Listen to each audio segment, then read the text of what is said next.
Hello everyone, welcome.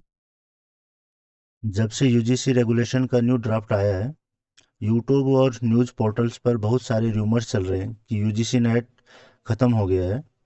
ये rumours बहुत सारे यूजीसी नेट एस्पिरेंट्स को मिसगाइड कर सकते हैं। इसके लिए खुद यूजीसी चेयरमैन को सामने आना पड़ा और उन्होंने क्लेरिफाई किया। और मुझे भी लगा कि इससे रिलेटेड एक वीडियो बनाया जाए जिससे स्टूडेंट को सही जानकारी मिलनी चाहिए। तो ये जो वीडियो है, ये उन स्टूडेंट्स के लिए है जिनका सोशल साइंस और ह्यूमैनिटीज़ में बेसिकली नॉन प्रोफेशनल सब्जेक्ट्स में मास्टर है, या ऐसे स्टूडेंट जिसका अभी तक पीएचडी नहीं है। ठीक है, तो अभी हम देखते हैं कि पहले यूजीसी के चेयरमैन ने इस पे क्या कहा है। There was some talk in the social media saying that now onwards there is no need for UGC NET. If somebody has a master's degree, they can directly apply for the faculty positions in the higher educational institutions. That is wrong. The UGC NET is still required if you have a master's degree in non-professional programs. And in professional programs such as engineering and technology, if you have a master's degree in ME, such as ME and MTech, then you do not need UGC NET qualification for appointment as assistant professors. And this is in tune with the AICTE recruitment rules.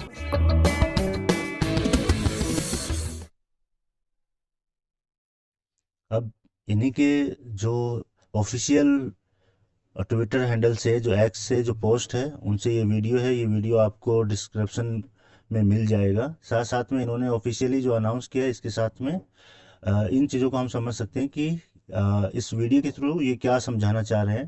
पहली बात तो ये कि जिनका PG humanities में, education में, social science में, law में, लैंग्वेज में, लाइब्रेरी साइंस में, ये जो सब्जेक्ट है नॉन प्रोफेशनल, अगर उसमें है तो आप यहाँ पे देख सकते हैं यूजीसी नेट सेट या सेलेक्ट है, वो असिस्टेंट प्रोफेसर के अपॉइंटमेंट के लिए उनके लिए मस्ट है।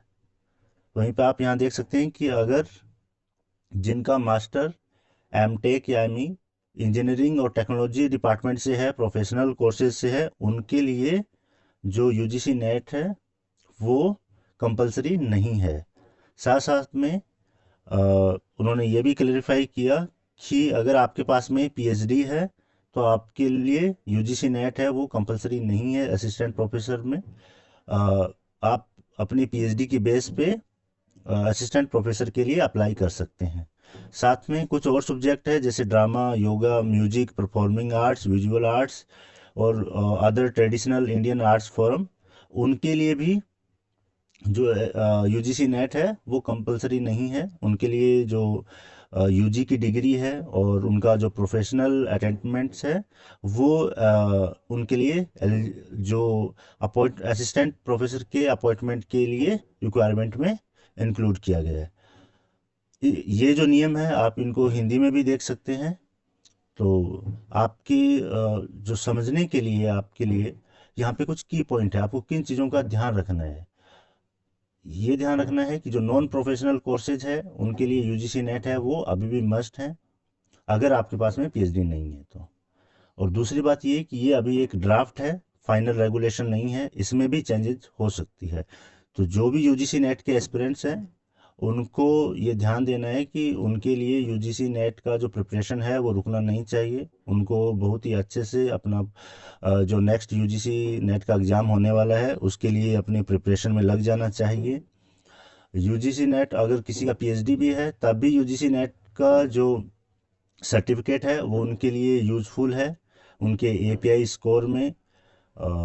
इसके साथ साथ में यूजीसी नेट के एग्ज़ाम के थ्रू जो जेआरएफ क्वालिफाई करते हैं उसे स्कॉलरशिप जो मिलती है तो वो भी एलिजिबल है। इसलिए किसी भी हालत में यूजीसी नेट का जो एग्ज़ाम है उसको हल्के में नहीं लेना चाहिए। सारे स्टूडेंट्स को इस पे ध्यान देना चाहिए और अपनी प्रिपरेशन को जारी रखना चाहिए। किसी भी तरह के रूमर्स से मिसगाइडेड नहीं होना है, अपने आप को मोटिवेट रखना है। अभी तक ऐसा कोई यूजीसी की ओर से ऑफिशियल स्टेटमेंट नहीं आया है। जब तक ये एग्ज़ाम होगा तब तक इसका रेलेवेंस है। और ऐसे ही और ऑथेंटिक अपडेट्स के लिए, एक्सपर्ट गाइडेंस के लिए आप poll guidance by Bharat Singh channel को सब्सक्राइब कर लीजिए और अपने साथियों के साथ में शेयर करिए। फिर जल्दी ही हम एक दूसरी अपडेट के साथ में मिलते हैं।